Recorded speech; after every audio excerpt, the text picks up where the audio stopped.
Hey everybody, and welcome back to another episode of Vacuum Exposition. If you've seen the thumbnail for this video, you probably already know what's coming. So I probably have not helped with the surprise. However, I hope you really enjoy what we're about to talk about. Of course, I in turn have dressed the part, and I went ahead and turned on my uranium glass display lights. They kind of fit in with the color for today. I know I showed those a little while ago, and they were actually kind of interested in that, so maybe I'll do a video on that at some point.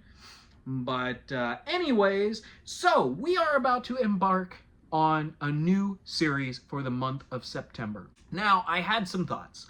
And this thought came from, well, mostly from the acquisition of another machine. But, you know, it came about from the discussion that came up about some different convertibles that were on Facebook that I'm a big fan of. They came in a set.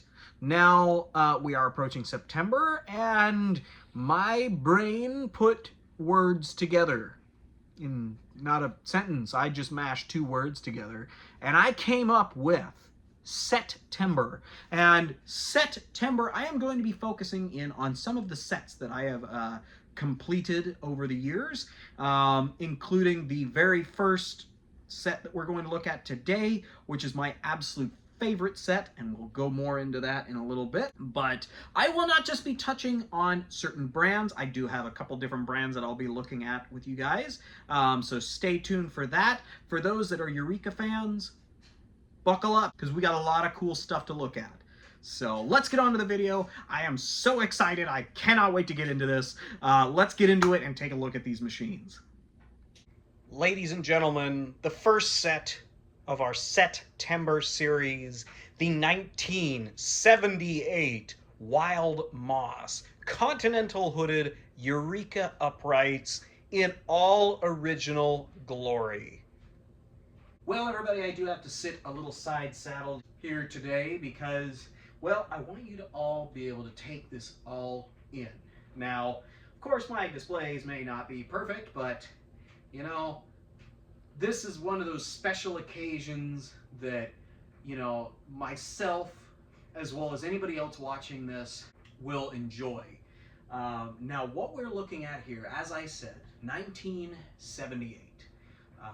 All of these machines, minus one, came from the era that, well, we had to outdo ourselves when it came to colors in the 70s, as most know. The 70s being quite a vibrant time frame. We saw blues, greens, orange, pinks, and of course, different shades of each.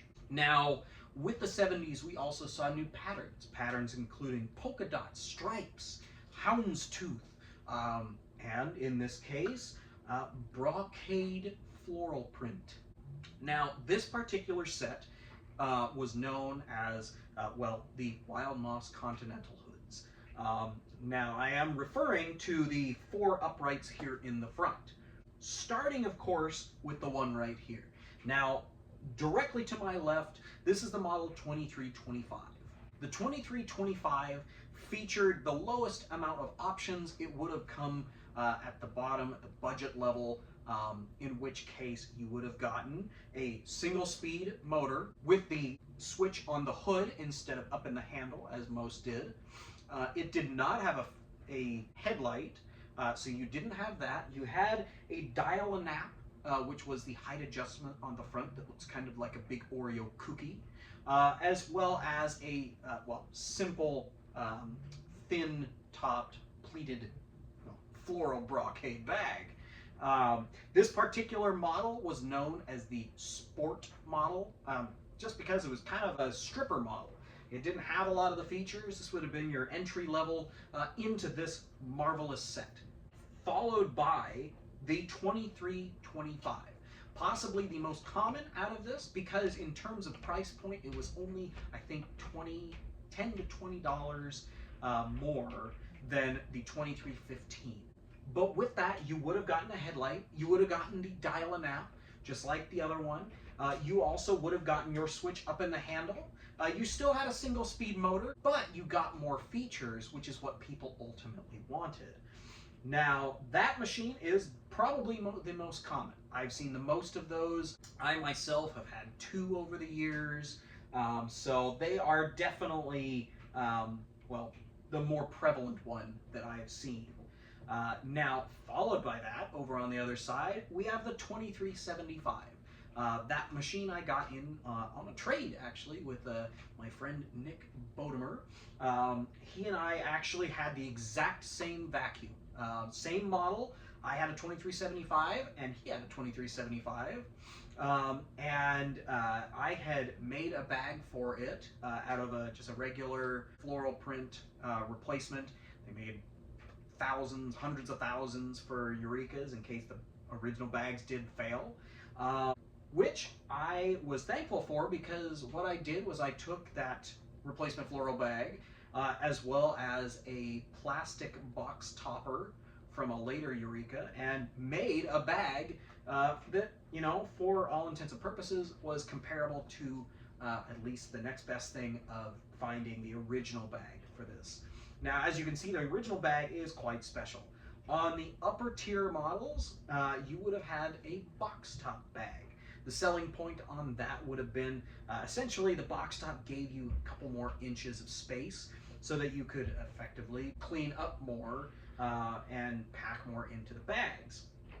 Now, in addition to that, you of course got a headlight, you got a 2-speed motor, as well as the regulator height adjustment. Now, I know you're asking, what is a regulator?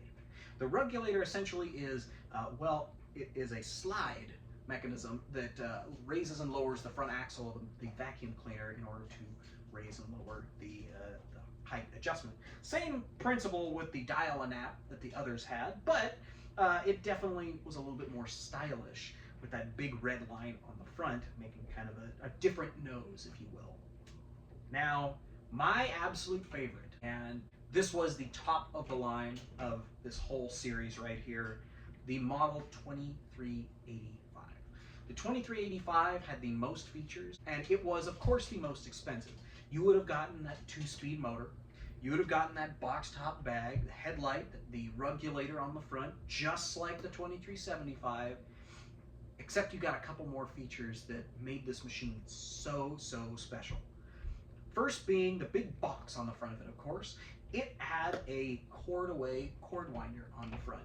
The cord winder effectively eliminated having hooks on the side, so once you were done vacuuming, you would simply click the little metal collar up at the top and it would retract your cord.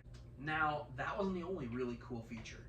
The other really cool feature was the addition of the power touch handle, and I will demonstrate that when we do a run demo with it.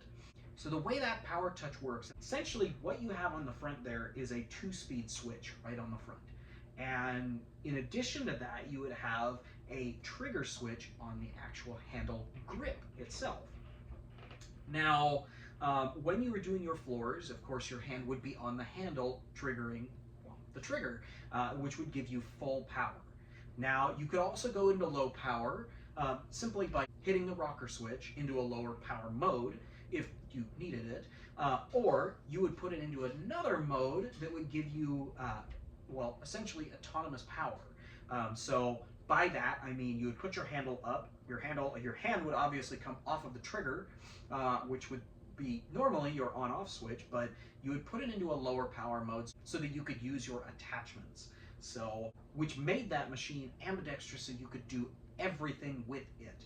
It was absolutely a phenomenal machine. It is my absolute favorite. It's taken me years to find this one. And even still, I've had 2 of them now, technically. Now I know what you're asking. Well, you showed us the 4. What's the deal with the rest of them? Okay, so I would love to tell you. So right in the middle is the 1978 Eureka Rotomatic canister that went along with this line in Wild Moss. This machine, there's maybe 2 or 3 out there known to exist still. I know they made a ton more, but unfortunately there just hasn't been that many that have been out there. So this particular machine was a very special one. to find, and the most regarded canister of the Wild Moss set.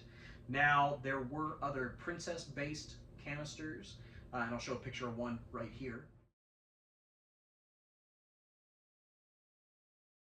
So there were those, however, a lot of those were 600 models, so they were sold through Kmart primarily, and we'll get to that in a minute.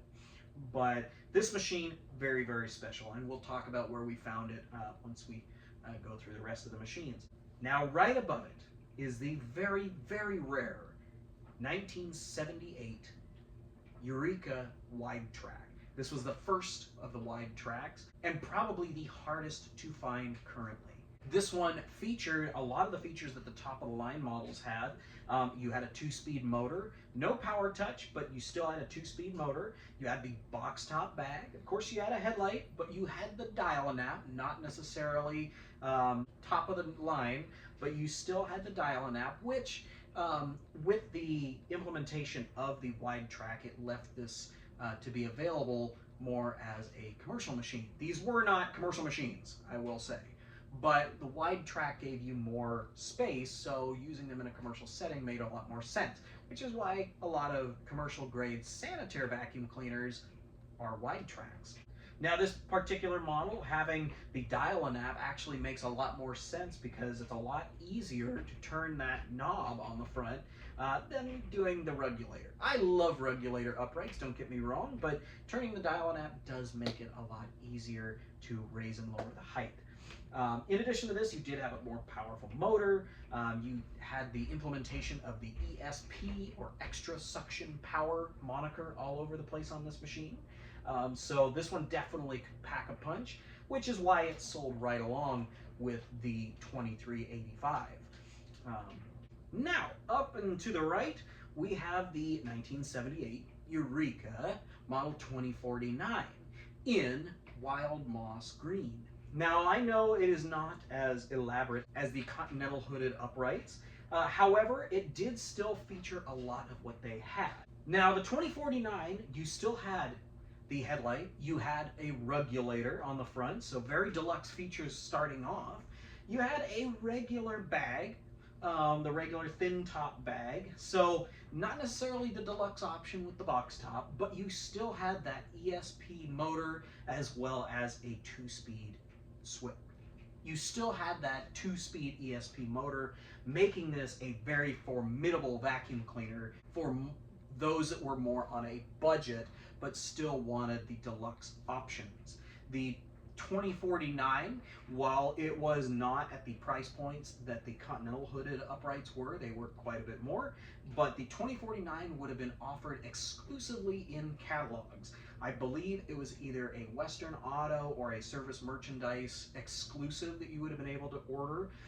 Similar machines were available in Kmart, but that particular machine is very rare because, well, we see a lot more of the Continental hooded uprights than even the exclusives that were available through catalog ordering.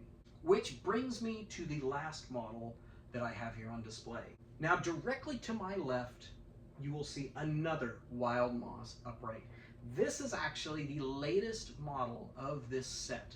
This is a 1985 Eureka Model 625 in Wild Moss Green. Now, I know what you're saying. All of these were from 1978. What's going on? I'll tell you. Now, Kmart was, of course, a budget option store compared to Sears. They carried a lot of Sears products, but they did have their own lines of vacuum cleaners that were different. They usually carried a mainlined brand, such as Hoover and Eureka. Now, Kmart didn't always have big fancy things like cord winders and whatnot. They did have a couple machines over the years that did, but when it came to Eurekas, you didn't see too many of them. I know maybe there's a couple of them here and there that came in an exclusive color, but aside from that, when you look at ads, you will mostly see the budget models, much like this. So this particular machine, it is just about as bare bones as these two right here. And when I say bare bones, I mean it really is bare bones, even compared to this guy. By that, I mean it had a single speed motor. It did feature a headlight, which was very nice for this model, so that it did give you that feeling of value with that. But you had the lower end dial and nav. Now all of these, as you can probably see, they have like 4 to 6 different settings for the height adjustments. This one only had 2. You had normal and shag.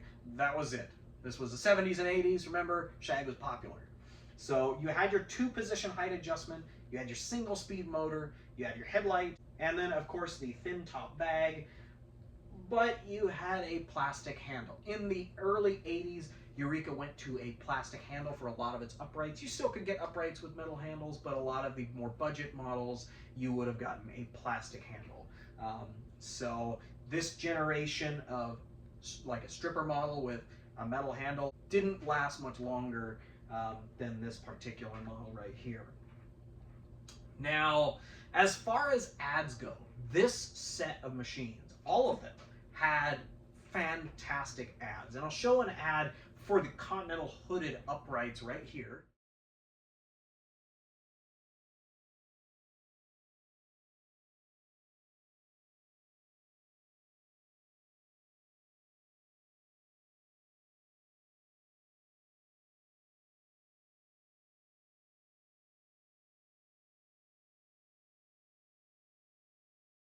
As you can see, Eureka considered them the money machines. They were big money, they were quality products, and they were top of the line. They were the flagship for Eureka for 1978, and they continued to be. They used that design of that hood for several different years and several models. I know different Kmart models, like the one we looked at recently, was a Continental hood as well.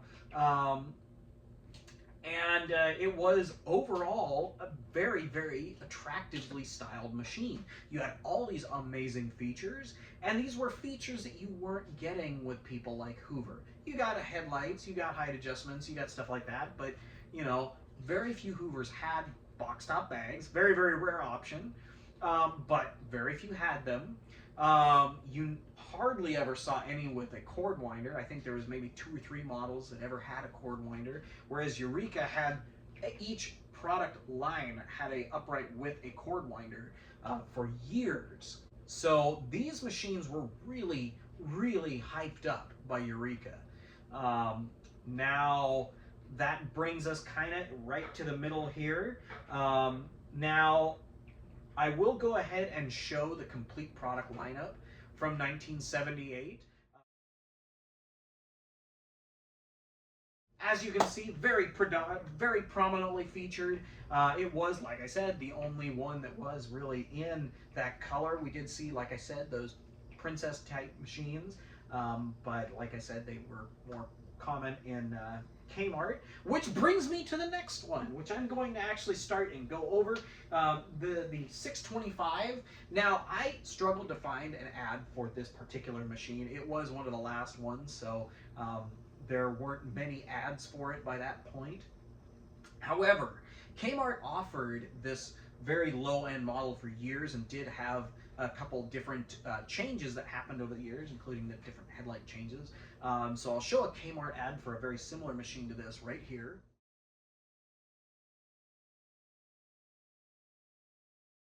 So as you can see, Kmart was peddling these just as hard as Eureka was trying to, with these flashy ads, and you know, I know that they had some store jingles that would like include Eureka sayings and stuff like that.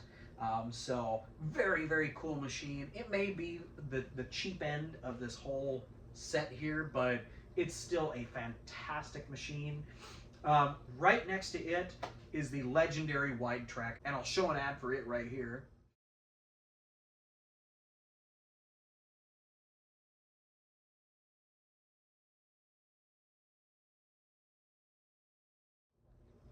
As you can see, it's a black and white ad, you know, and maybe when you were reading the paper back in 1978 and you saw it, you were like, well, I guess it's white and black, but you didn't know, or maybe it said it like right at the bottom there, you know, like in metallic green, you know, and people were like, okay.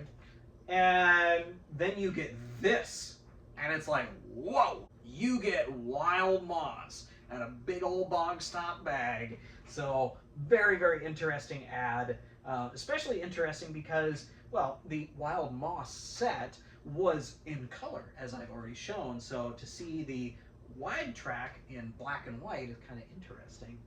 Now, the 2049 at the top there, that one I struggled with finding any ads for. Now, I'm sure they are in other catalogs and such. And I did find a very similar model to it. There was actually the wide track version that had a box top bag.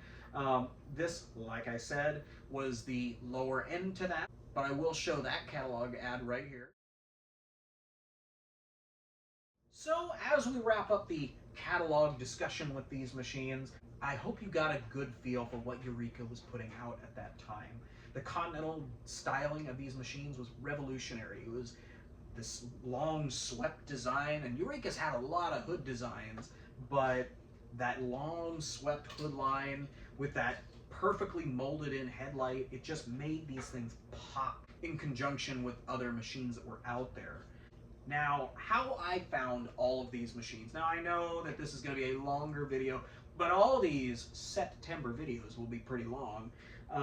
Starting with this one. Now, this little Eureka right here, the 2315, that was a machine that I had made a deal with a friend of mine.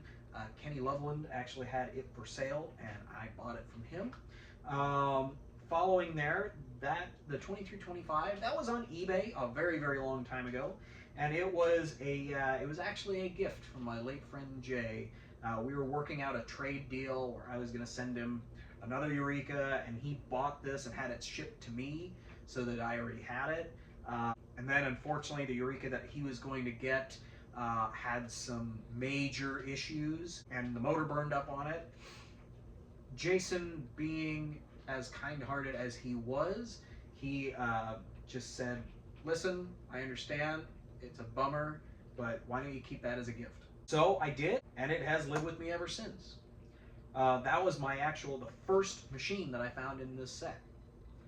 Now right next to it, the Canister, of course, that was actually a find from OfferUp, and it was way out on the peninsula of Washington. I met the owner at a gas station and did the deal with them there. I think it was like 3 or 4 hours one way, so it was a long, long day. Now, I ended up actually making a trade deal with my friend Jay, and that ended up going to him until he passed away. So I'm very happy to have it back, especially with it being one of his.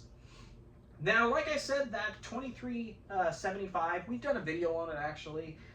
It was one of Nick Bodemer's finds, and he did not want to hurt the bag by using it, and he wanted to use it regularly. And on mine, being it didn't have an original bag, mine was perfect for being a daily driver type vacuum. So we did the trade, and I got that one, and it is an absolutely beautiful original shape. And I am, of course, very thankful to him. Now, the 2385, very, very special machine. Technically, this is the second one I've ever owned. The first one I owned was previously owned by Mitchell Armstrong, and it had a replacement bag on it at the time. But I made a deal with him, and then eventually I found a bag that would work that looked like the Wild Moss. But then my friend Jay passed away, and this was in his collection. He had gotten it on eBay, I believe, in 2016. It was all original. It has all of its attachments. It was in absolutely perfect shape, and he was very, very proud of it.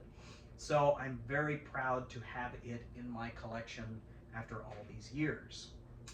Up and to the right there, that 2049, I received that from Mitchell Armstrong as well. I believe this was one of the very first trade deals we ever did, probably over 10 years ago now. It did not look like that when I got it. I searched and searched and searched and finally found that bag for it. But now it looks absolutely phenomenal. I'm so, so grateful to have that in my collection.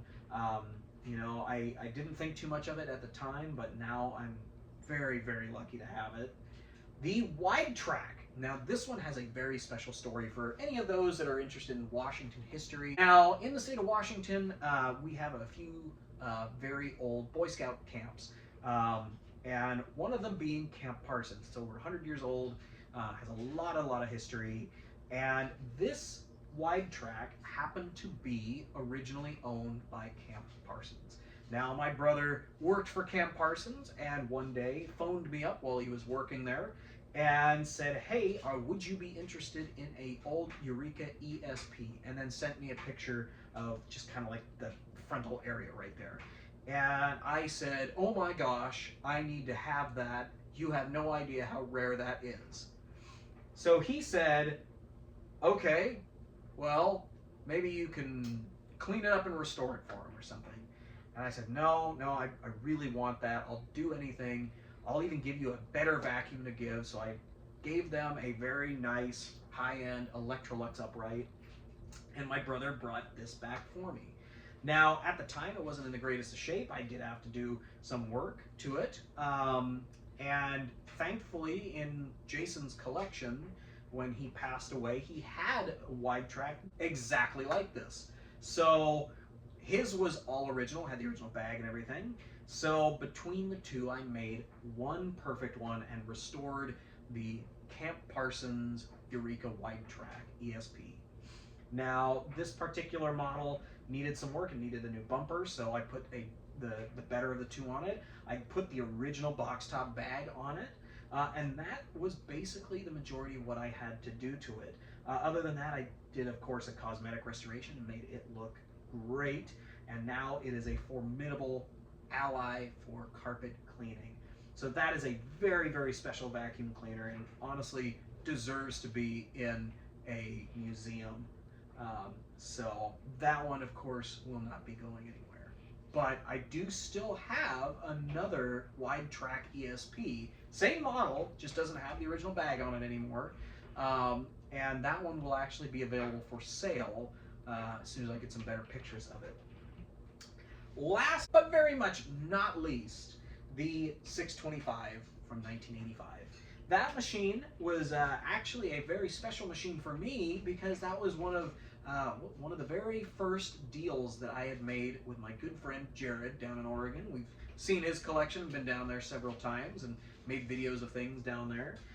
He had found that at I believe it was a Goodwill or another thrift store, and picked it up.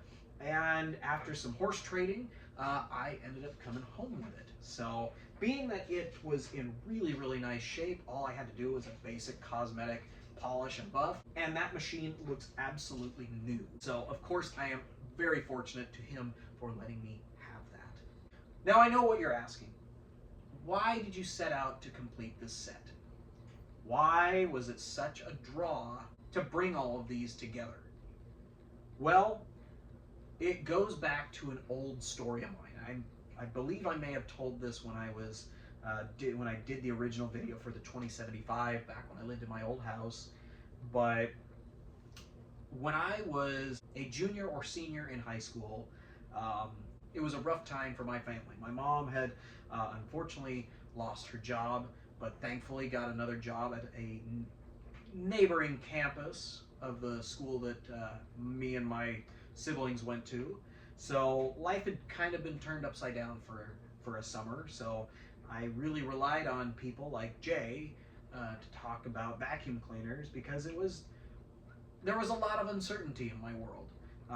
You know, hopefully mom was going to have a job, and thankfully she did get a job.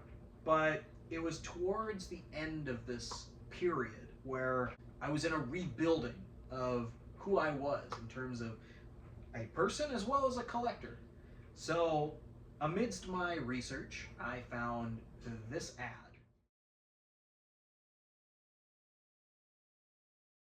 And I was perplexed. Not only because my favorite color is green, which maybe this would have been a better video on my birthday, but September, duh.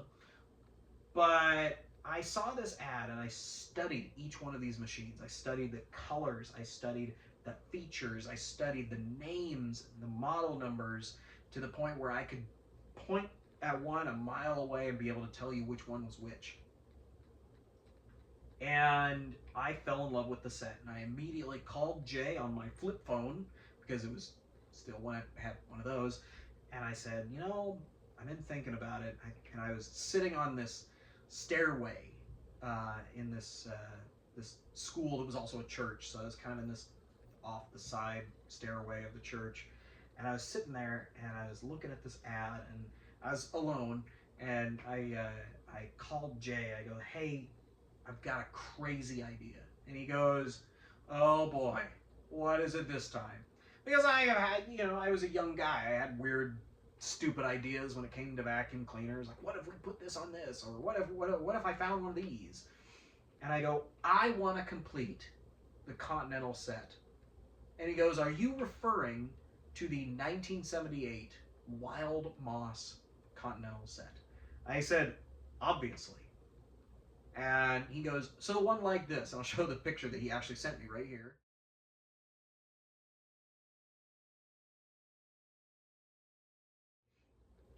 And that was his 2325, but his was in a little bit more rougher shape. But having the one that he gave me as a gift was a little bit more important to me than having the one that he'd had.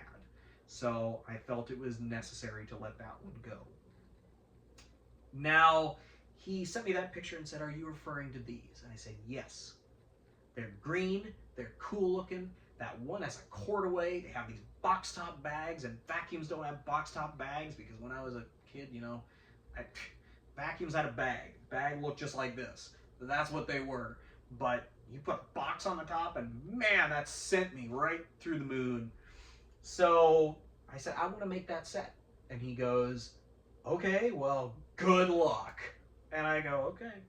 Well, over time, he had gotten me that one as a gift, and this one came along when I was in college, and then the 75 came along much later, but you know, and different ones through here came throughout that time period. I eventually made that goal a reality, and now have assembled the entire set.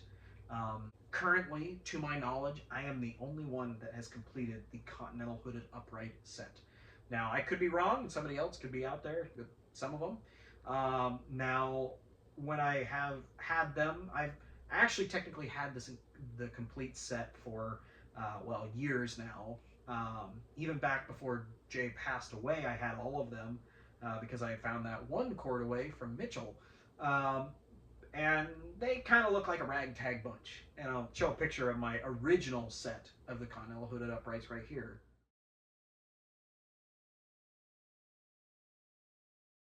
As you can see, they weren't all in the best of shape. They weren't all original. They definitely needed some stuff to make them perfect. So now that I have them all in perfect original shape, it is quite the accomplishment, in my opinion, to find all of these. And I don't mean to toot my own horn. I know that a lot of people out there, you know, love this set, and the color is phenomenal. But it was a goal for me to find these, and I am so happy and honored to be the caretaker of these, and let them enjoy a nice, well-earned retirement. So let's get on to a couple of run demos and see how some of these run. We're not going to run the 2375. We did that video on it. So we're not going to look at all of them, but let's see how some of these go across the floor.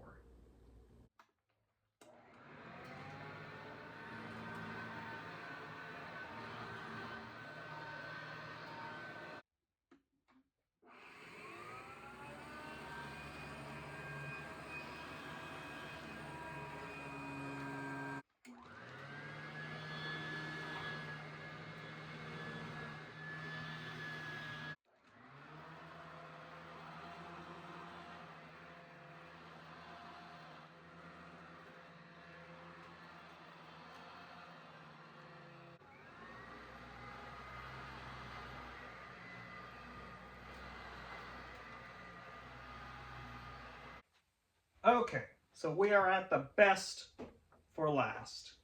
So I will demonstrate the power touch handle. As you can see, just triggering that puts it at full power. So with the hand, I'm not touching the switch. That's just with the power touch handle itself. So when we're doing attachment mode, I'm on the switch now, sliding it forward, nothing right yet. So that's that. So that would be your low speed at upright mode. All right. So then we would go to your high speed. So now that it's in high speed, you can go about this without ever touching the power touch handle.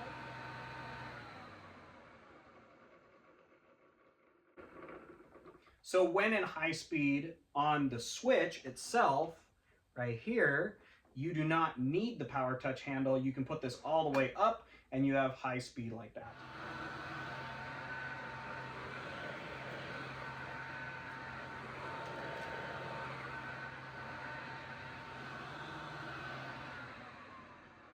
Well, everybody, I hope you all enjoyed our special video today. Starting off our Setember set series for the month of September. This was such a fun video to make, and I was so excited to get all of these out and clean them up again and show them all to you guys.